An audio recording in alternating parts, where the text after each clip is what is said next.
10,000 games, plus 35 more. That's how many are in the PlayStation's 2 library. It's my favorite console of all time, but ooh boy, there are a lot of games to sort through. So in this video, I'm giving you my 10 games that I can't live without on the console. Ones that I would grab first if I was only saving a few, a handful from a volcano or something. Weird list idea, but we're doing it. The game I probably have the most playtime in over the years, well, all of these I generally have the most out of my collection, but the one that I have the absolute most in is probably not what you'd expect. ATV Off-Road Fury. I know, I'm not big on racing games at all, though I do quite enjoy the more arcadey ones, but ATV Off-Road Fury just does it for me.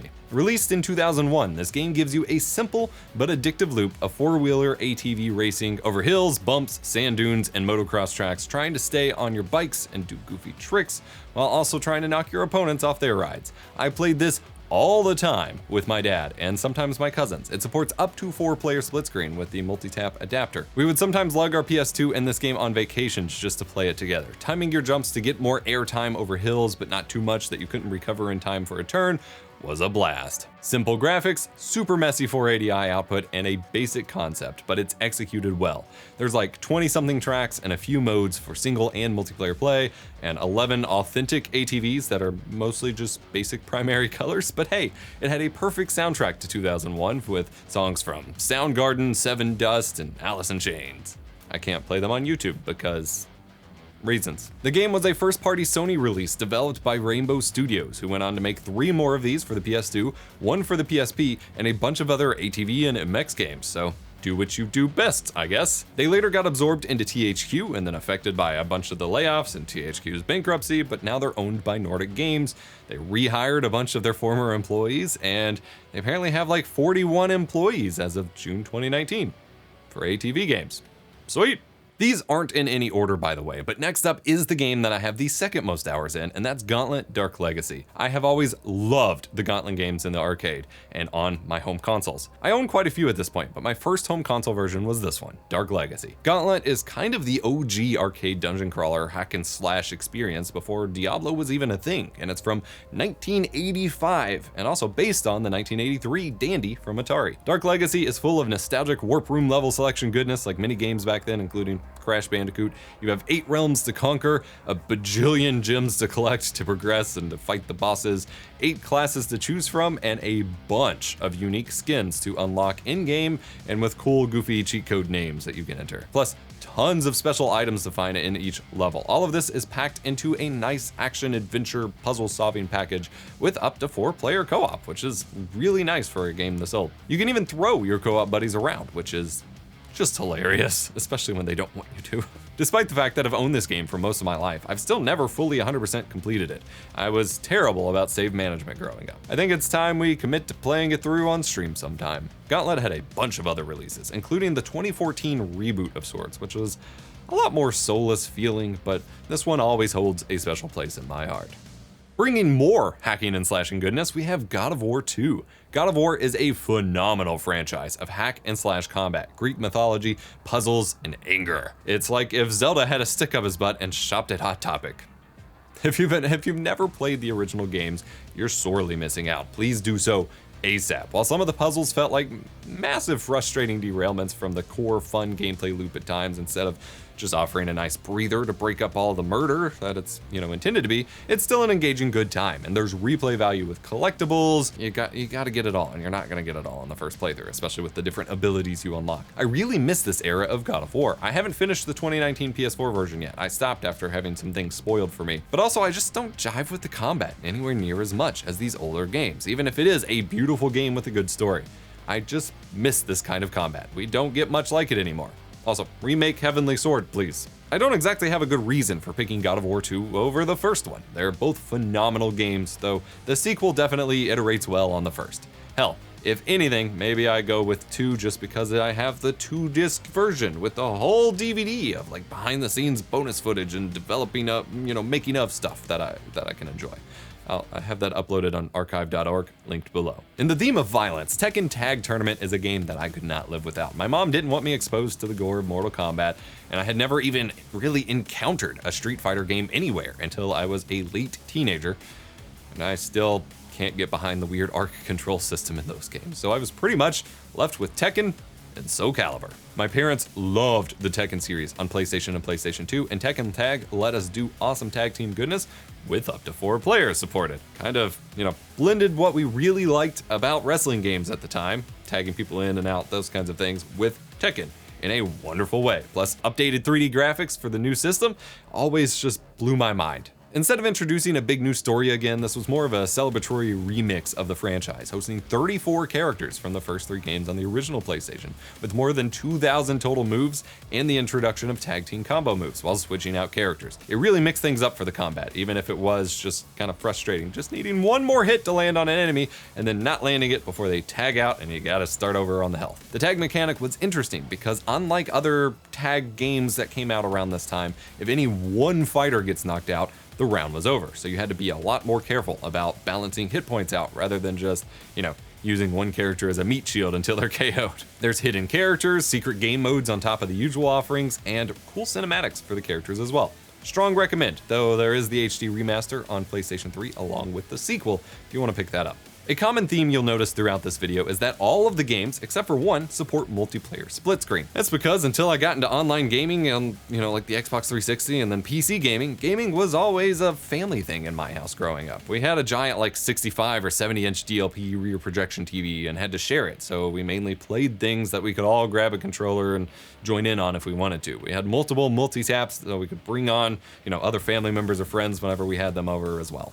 The one exception here is Fatal Frame. I didn't play this until I was older, but oh man, this is one of the coolest games that I have ever played at that point in time. Not only was this one of my first experience with a proper horror or scary game, but it's just so innovative at telling this kind of story. This game was already covered in depth by multiple people in my previous PS2 games for PCSX2 roundup, linked below, so I won't cover it too much, but basically you hunt ghosts with a camera. It's Luigi's Mansion with a camera and an actually scary environment with wonderful sound design and great use of the DualShock, with possibly the first mention of the phrase force feedback before Apple?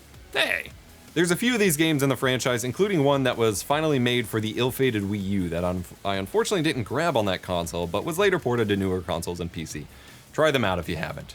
Smuggler's Run was the only Rockstar game that I cared about for a long time. I've never been a GTA guy, and I didn't play Bully until way later, and Red Dead is still on my to-do list, but Smuggler's Run was really cool for the time. It's kind of open world in a very early and non-modern traditional sense. There's 3 massive levels with different environments that you can travel all over, doing kind of whatever you want, while being a member of an international smuggler gang.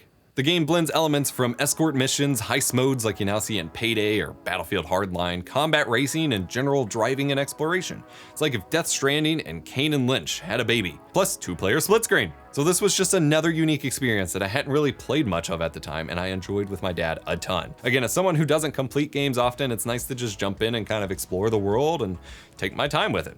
There's a sequel too.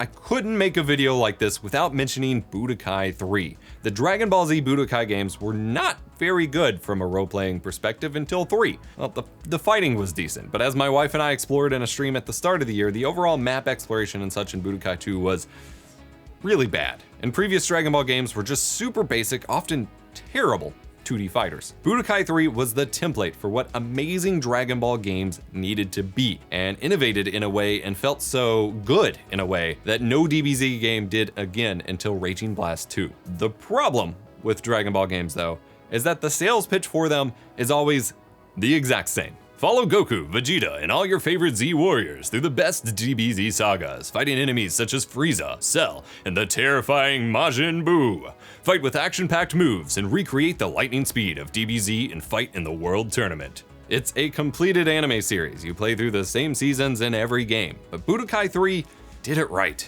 It's a full RPG, where you fly around the planet hunting for Dragon Balls, items, and chance encounters with secret bosses from the films, like Broly and Cooler. You can play as basically every major character that you can think of, leveling them up, balancing out your skills or secret items to attach to, get a cool custom combat config. There's the story mode, the usual tournament arcade mode, and then there's basic single fights against the CPU or another player if you just want to get some practice or combat in. And the combat feels pretty good for what it is. On top of this being the most fleshed out complete Dragon Ball Z game to date at the time that it was released, it had a secret second wave of gameplay by adding the Dragon Ball GT characters.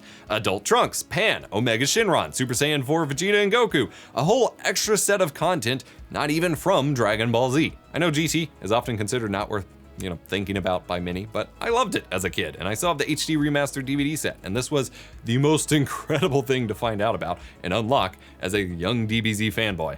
The only bad thing I have to say about this game is that it was the first time that I ever really felt burned by a pre-order. It was my first personal pre-order since I was still a kid, and I saw the ads for the box of the limited edition, which I was led to believe was supposed to come with the Dragon Ball inside, or so I thought.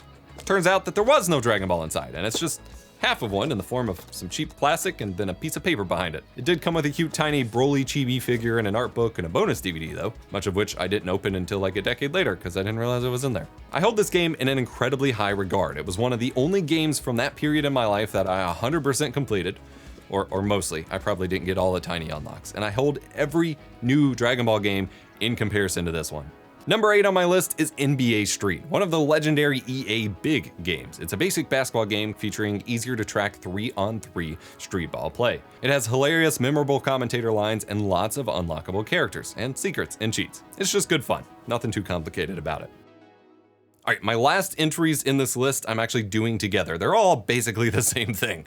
Champions of Norath, its sequel, Champions Return to Arms, and Baldur's Gate Dark Alliance. Baldur's Gate Dark Alliance was developed by Snowblind Studios and published by Interplay, set in the Dungeons & Dragons Forgotten Realms lore. And then from there, Sony hired Snowblind to develop the Champions of Norath games, set with the same engine, but set in the EverQuest lore. Dark Alliance also got a sequel, but I don't have that on PlayStation 2, and honestly, why play that when the Champions games exist? These games are amazing though. These are true Diablo-light experiences. It's an ARPG full of dungeon crawling, hacking and slashing, monster slaying, looting, and leveling up. Dark Alliance supports 2-player split-screen co-op play, but Champions of Norath supports 4 players, even online, which I wish I experienced at the time. These games are just incredible. I don't have enough good things to say about them. They don't have the massive skill trees of something like Path of Exile, but my ADHD brain can't keep up with those anyway, but they are incredibly satisfying to play, with tons of enemies, different characters and abilities, and ooh boy, this engine, the visuals are breathtaking, with amazing particle effects for fire, water moving around you, footprints in snow and sand.